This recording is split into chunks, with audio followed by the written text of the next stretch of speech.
Hello friends, स्वागत है gold study point पे। मैं दिलीप कुमार आपका स्वागत करता हूं। और दोस्तों, आज की इस वीडियो में चर्चा करेंगे रेलवे एनटीपीसी सीबीटी 2 की तैयारी कैसे करें और आपको कितना मार्क्स आ रहा है तो आप सीबीटी 2 की तैयारी में लग जाना चाहिए। और इसमें साथ ही चर्चा करेंगे जो पिछले एक मेरे सर्किल में है जिनका एग्ज़ाम में 0.40 से कैसे उनको मेरिट में छट गए थे, आपको उसके लिए किस प्रकार से मेहनत करना चाहिए। अगर इस बातों को आप समझ रहे हैं, 0.04 मतलब कहने का मतलब 0.40 मार्क्स से मेरिट में छट गए, आप समझ रहे होंगे। तो काफ़ी आपको रेलवे एनटीपीसी का मेंस के मेरिट लिस्ट के लिए तैयारी करने के लिए आपको काफ़ी मेहनत की ज़रूरत है। तो सारी चीज़ें पे चर्चा करेंगे। उससे पहले इसके एग्ज़ाम पैटर्न, इसका किस प्रकार लेवल का क्वेश्चन आता है, जैसा कि आप प्रीवियस ईयर पेपर देखे होंगे, क्योंकि तो मेरे पास है, मैं आपको दिखा देता हूँ, लेकिन लास्ट में दिखा दूँगा। लेकिन उसके बाद है कि नीचे डिस्क्रिप्शन में मिल जाएंगे, आप डाउनलोड करके देख सकते हैं। चलिए मैं उसके बाद है कि इतने मार्क्स से कैसे छटे थे, क्या रीज़न था। तो देखिए, सबसे पहले एग्ज़ाम पैटर्न पे चर्चा कर लेते हैं। तो जैसा कि आप लोगों को एग्ज़ाम पैटर्न पता होगा, तो एग्ज़ाम पैटर्न में देखिए, एग्ज़ाम पैटर्न में आपको जीएस मतलब जीए का मतलब जनरल अवेयरनेस में आपको कितना मार्क्स के क्वेश्चन आते हैं। आपको जो पीटी का सिलेबस है वही मेंस का है, लेकिन इसमें क्वेश्चन बढ़ जाते हैं। तो इसमें आपको 50 मार्क्स के होगा। उसके बाद है मैथ आपको 35 मार्क्स के। उसके बाद है रीजनिंग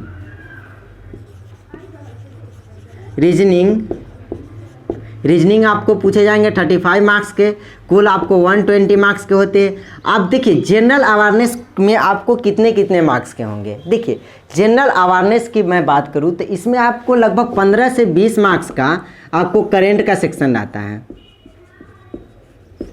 करेंट का सेक्शन 15 से 20 मार्क्स के होते हैं, आप समझ गए होंगे। अब मैथ और रीजनिंग में आपको कितना लाएंगे, तब आपको जा कर के सिलेक्शन 100% मेरिट में आ सकता है। देखिए, इसमें अगर 35 है, 35 दूना 70 होते हैं, तो आप मैथ में आप कम मिनिमम बनाइए तो कम से कम आपको 32 समझ रहे होंगे।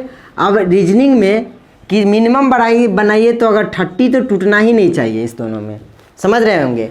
इसमें 30 लाते हैं, करेंट में 15-20 पूछते हैं ना, तो आपको मैं बता दूं कि इसमें ज़्यादा विशेष आपको मार्क्स नहीं आ पाएंगे, क्योंकि 15-20 में आपको मुश्किल से आप 10 क्वेश्चन भी, अगर 12 क्वेश्चन भी करंट का पकड़ लेते हैं तो काफ़ी बेटर है आपका करंट। अब देखिए, 50 मार्क्स में आपको इधर लेकर के चलते हैं, 20 मार्क्स निकाल दी, 30 मार्क्स के जीए आता है। जीए जनरल अवेयरनेस में सारी चीज़ें, साइंस को इंक्लूड करके, जीके का इंक्लूड करके, उसके बाद बहुत सारी चीज़ें आते हैं। सारी चीज़ में आपको उधर 30 बचते हैं, तो 30 में आपको कम से कम 20 लाना है और उस साइड में आपको 10 लाना है। कितना हो गया आपको, 20 10 30 हुआ ना, तो 30 इसमें लाना है, तो कुल इसमें 30 हो गया। 20 + 10 इक्वल टू आपको 20 + 10 इक्वल टू 30। अब ये टोटल ऐड करते हैं, तो मैं यहाँ पे लिख दूँ 32 और 30, टोटल ऐड कीजिए तो कितना हो गया 92। इतना मार्क्स किसी भी हाल में आपको लाना होगा, तब जाकर के आपको फाइनल मेरिट में सिलेक्शन हो पाएंगे, नहीं तो नहीं। क्यों? क्योंकि इसमें नॉर्मलाइजेशन होता है, नॉर्मलाइजेशन में आपको मार्क्स घटेंगे। तो इसका नॉर्मलाइजेशन में घटेंगे, आप लोग प्रीवियस ईयर कटअप देखे होंगे, अलग अलग जोन के अलग अलग है, लेकिन इसमें आपको क्या होगा कि इतना मार्क्स 92 कटअप कहीं नहीं गया। क्यों? 89 तक गया हुआ है हाईएस्ट कटअप, लेकिन आफ्टर नॉर्मलाइजेशन के बाद आपका मार्क्स काफ़ी घटेंगे। किसी का 10 घटता है, किसी का 5 घटता है, किसी का आपको मैं बता दूं कि किसी का 15 घटता है, किसी का 20 घटते, किसी का 30 भी घट जाते हैं, 20-30 भी घट जाते हैं, आप समझ रहे होंगे। तो आफ्टर नॉर्मलाइजेशन में आपको मार्क्स घटेंगे, तो ये रॉ मार्क्स का आपको मेंस में 92 लाना ज़रूरी है, 90+ ही लाना ज़रूरी है। किसी भी तरह आप मैथ को फोकस कीजिए, मैथ पे इतना में इतना 100%, अगर 100 में 100 मैथ करते हैं सही, 1-2 मार्क्स से 1-2 गलत हो जाए कोई बात नहीं। रीजनिंग में 30 टूटना नहीं चाहिए, तब जा कर के आप 92 आएंगे। तो नॉर्मलाइजेशन में आपको 100 पे नॉर्मलाइजेशन निकलता है। क्यों नॉर्मलाइजेशन में मार्क्स घटते हैं? क्योंकि ये 120 मार्क्स के एग्ज़ाम होते हैं एग्ज़ाम पैटर्न के अनुसार, लेकिन नॉर्मलाइजेशन होता है जो 100 मार्क्स पे होते हैं, इसलिए आपको उसमें मार्क्स घटता है। अब मैं चर्चा करूँ थोड़ा सा, जो हमारे जो जान पहचान में उनका भी रेलवे में सिलेक्शन हो गया है, बट उनका क्या है कि एनटीपीसी में 0.40 से पिछला बार में सिलेक्शन नहीं हुआ था, मेरिट में छट गए थे। उनका क्या हुआ कि जैसे कि मुजफ्फरपुर जोन था, मुजफ्फरपुर बोर्ड था, सॉरी दोस्तों जोन नहीं है, और उसमें है कि इतने से थोड़ा सिलेक्शन हो गया, क्योंकि उस पिछले बार क्या हुआ कि नहीं वेटिंग लिस्ट डाले गए थे, वेटिंग लिस्ट हटा दिया गया था। उसके बाद है वैकेंसी को भी डिक्रीज कर दिया गया। पहले वैकेंसी 18,000 के आसपास थी, उसके बाद घटा करके आपको 14,000 के आसपास कर दिया गया। तो इतना वैकेंसी घटने की वजह से बहुत सारे ऐसे बच्चे हैं जो, ऐसा एक का मैं एग्जांपल नहीं दे रहा हूँ, 0.40 उनके सर्किल में, मतलब हमसे सीनियर है उनका, लेकिन फिर भी उनके सर्किल में सारे का जो सिलेक्शन है 5-6 है, जिसमें से एक ही का हुआ, उसके बाद सारे का मतलब हो गया आपको डिस्क्वालीफाई कर गया, मतलब मेरिट में छट गए मेंस निकालने के बाद भी। इसलिए आपको मेरिट में आपको लाना है तो काफ़ी दिलो जान से मेहनत करना होगा, मतलब सब कुछ 100% देना ही होगा।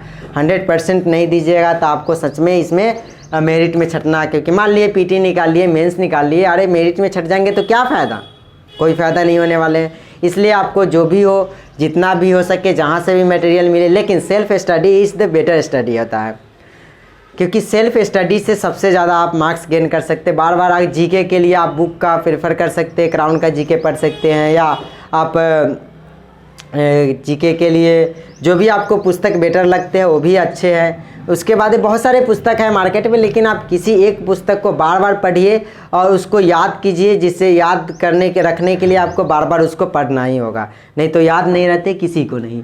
तो आप समझ गए होंगे, और इसमें आपको इतना मार्क्स लाना ज़रूरी है। क्यों?